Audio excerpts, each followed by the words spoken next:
ఇది తెలంగాణ ప్రభుత్వం విడుదల చేసిన ప్రజాపాలన దరఖాస్తు అప్లికేషన్ ఫారం. కాంగ్రెస్ ప్రభుత్వం అమలు చేస్తున్న 6 గ్యారెంటీల లబ్ధిని పొందేందుకు ఈ అప్లికేషన్ ఫారంలో అడిగిన అన్ని వివరాలను కరెక్ట్ గా నింపాల్సి ఉంటుంది. ప్రజాపాలన దరఖాస్తులను ఎలా నింపాలో ఈ వీడియోలో చూద్దాం. ఈ దరఖాస్తు సంఖ్యను ప్రభుత్వం వారు చూసుకుంటారు. మీరు దీంట్లో ఏం రాయకండి. కుటుంబ వివరాల కింద మీరు కొన్ని వివరాలు రాయాల్సి ఉంటుంది. ఇక్కడ మీ పూర్తి పేరు రాయండి. ఇక్కడ ఇంటి యజమాని స్త్రీ అయితే స్త్రీ అని టిక్ చేయండి, పురుషుడైతే పురుషుడి దగ్గర టిక్ చేయండి, ఇతరులైతే ఇతరుల దగ్గర టిక్ చేయండి. మీరు ఏ సామాజిక వర్గానికి చెందినవారో ఇక్కడ టిక్ చేయండి.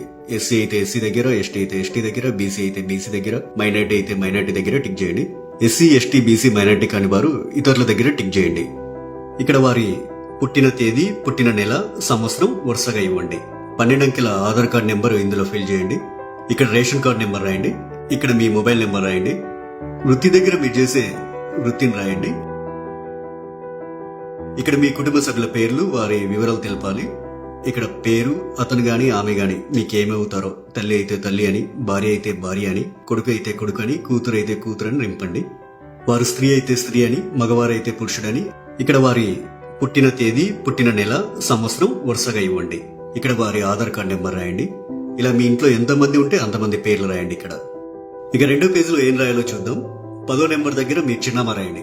ఆధార్ కార్డులో ఉన్నట్లు మీ ఇంటి నెంబర్ ఇక్కడ రాయండి. మీ గ్రామం లేదా మున్సిపాలిటీ ఇక్కడ రాయండి. ఇక్కడ మీ వార్డ్ నెంబర్ రాయండి. ఇక్కడ మీ మండలం పేరు, తర్వాత మీ జిల్లా పేరు ఇక్కడ రాయండి. ఇప్పుడు అభయస్థం గ్యారంటీల సెక్షన్ కొద్దాం.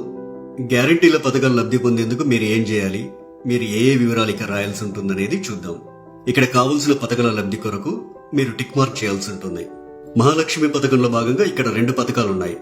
మొదటిది ప్రతి నెల 2500 ఆర్థిక సాయం పొందేందుకు ఇక టిక్ మార్క్ పెట్టండి. ఇక రెండోది 500 రూపాయలకు గ్యాస్ సిలిండర్ పొందేందుకు ఇక టిక్ మార్క్ పెట్టండి. 500 రూపాయలకు గ్యాస్ సిలిండర్ కి సంబంధించి మీరు కొన్ని వివరాలు నింపాల్సి ఉంటుంది. మొదట ఇక్కడ మీ గ్యాస్ కనెక్షన్ నెంబర్ రాయండి. ఇక్కడేమో మీకు గ్యాస్ సరఫరా చేస్తున్న కంపెనీ పేరు రాయండి. మీరు సంవత్సరానికి ఎన్ని గ్యాస్ సిలిండర్లు వాడతారో ఆ సంఖ్యని ఇక్కడ రాయండి. రైతు భరోసా పథకం కింద లబ్ధి పొందేందుకు ఇక్కడ కొన్ని వివరాలు ఇవ్వాలి. రైతులు ప్రతి ఏటా ఎకరానికి 15,000 రూపాయలు పొందేందుకు ఇక్కడ వివరాలు ఇవ్వాల్సి ఉంటుంది. మీరు రైతు అయితే ఇక్కడ టిక్ మార్క్ పెట్టండి. ఒకవేళ మీరు కౌలు రైతు అయితే ఇక్కడ టిక్ మార్క్ పెట్టండి. ఇక్కడ మీ పట్టాదారు పుస్తక నెంబర్లు రాయండి. మీరు సాగు చేస్తున్న భూమి వివరాలు అంటే సర్వే నెంబరు, విస్తీర్ణం అలాంటి వివరాలన్నీ ఇక్కడ రాయండి. మీరు వ్యవసాయ కూలీలైతే ఏటా ఇచ్చే 12,000 రూపాయల కోసం ఇక్కడ టిక్ మార్క్ చేయండి.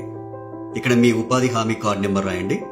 మరో గ్యారంటీ ఇందిరమ్మ ఇండ్లు పథకం లబ్ధి కొరకు ఇక్కడ కొన్ని వివరాలు ఇవ్వాల్సి ఉంటుంది. ఇల్లు లేని అర్హులైన కుటుంబం వాళ్ళు ఈ వివరాలు ఇవ్వాలి. ఇంటి నిర్మాణం కోసం ఆర్థిక సాయం పొందేందుకు ఇక టిక్ మార్క్ చేయండి. ఇక అమరవీరులు మరియు ఉద్యమకారులు 250 చదరపు గజాల ఇంటి స్థలం పొందేందుకు ఇక్కడ కొన్ని వివరాలు ఇవ్వాల్సి ఉంటుంది. మీది అమరవీరుల కుటుంబం అయితే ఇక్కడ టిక్ మార్క్ పెట్టండి. ఇక్కడ మీ కుటుంబంలోని అమరవీరుల పేర్లు రాయండి. వారు అమరులైన సంవత్సరం రాయండి. ఎఫ్ఐఆర్ నెంబర్ రాయండి. డెత్ సర్టిఫికెట్ నెంబర్ రాయండి. ఒకవేళ ఉద్యమకారులైతే మీరు తెలంగాణ ఉద్యమంలో పాల్గొన్నట్లయితే అవును అని ఉంది కదా, ఈ బాక్స్ దగ్గర టిక్ మార్క్ పెట్టండి. ఒకవేళ పాల్గొనకపోతే కాదు అనే బాక్స్ దగ్గర టిక్ మార్క్ పెట్టండి. అవును దగ్గర టిక్ మార్క్ పెట్టినట్లయితే కొన్ని వివరాలు రాయాల్సి ఉంటుంది. సంబంధిత ఎఫ్ఐఆర్ నెంబర్ మరియు సంవత్సరం ఇక్కడ రాయండి.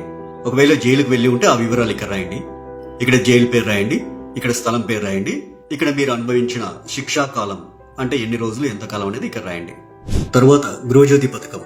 గృహజ్యోతి పథకం కింద ప్రతి కుటుంబానికి 200 యూనిట్ల కరెంటు ఫ్రీగా ఇస్తుంది కాంగ్రెస్ ప్రభుత్వం. ప్రతి నెల దాదాపు మీరు ఎన్ని యూనిట్ల కరెంటు వాడతారో ఆ వివరాలు ఇక్కడ ఇవ్వాల్సి ఉంటుంది. 100 యూనిట్ల వరకు వినియోగిస్తే ఇక్కడ టిక్ చేయండి. 100 నుండి 200 యూనిట్ల వరకు వినియోగిస్తే ఇక్కడ టిక్ మార్క్ చేయండి. 200 యూనిట్ల కంటే ఎక్కువగా ఉపయోగిస్తే ఇక్కడ టిక్ చేయండి. మీ మీటర్ నెంబర్ను ఇందులో రాయండి. చేయూత పథకం. ప్రతి నెల చేయూత పథకం కింద వృద్ధులకు 4,000 రూపాయలు, దివ్యాంగులకు 6,000 రూపాయలు ప్రభుత్వం ఇస్తుంది. మిమ్మల్ని దివ్యాంగులుగా గుర్తిస్తూ ప్రభుత్వం మీకు ఇచ్చిన సదరం సర్టిఫికేట్ నెంబర్ ఇక్కడ రాయండి.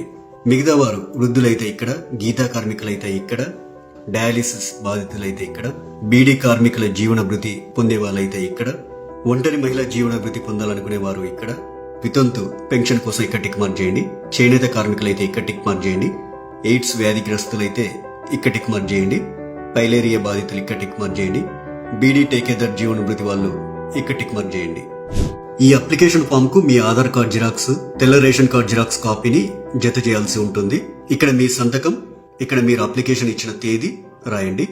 మీ ఊర్లో ప్రజాపాలన సదస్సులు పెట్టినప్పుడు ఈ అప్లికేషన్ ఫామ్ తీసుకెళ్లి వారికి ఇవ్వాలి. ఇక చివరిగా ప్రజాపాలన దరఖాస్తు రసీదు ఉంటుంది. ఇందులో మీ నుంచి దరఖాస్తు తీసుకునే అధికారి కొన్ని వివరాలు రాసిస్తారు. ఈ రసీదులో అధికారి దరఖాస్తు సంఖ్య రాస్తారు.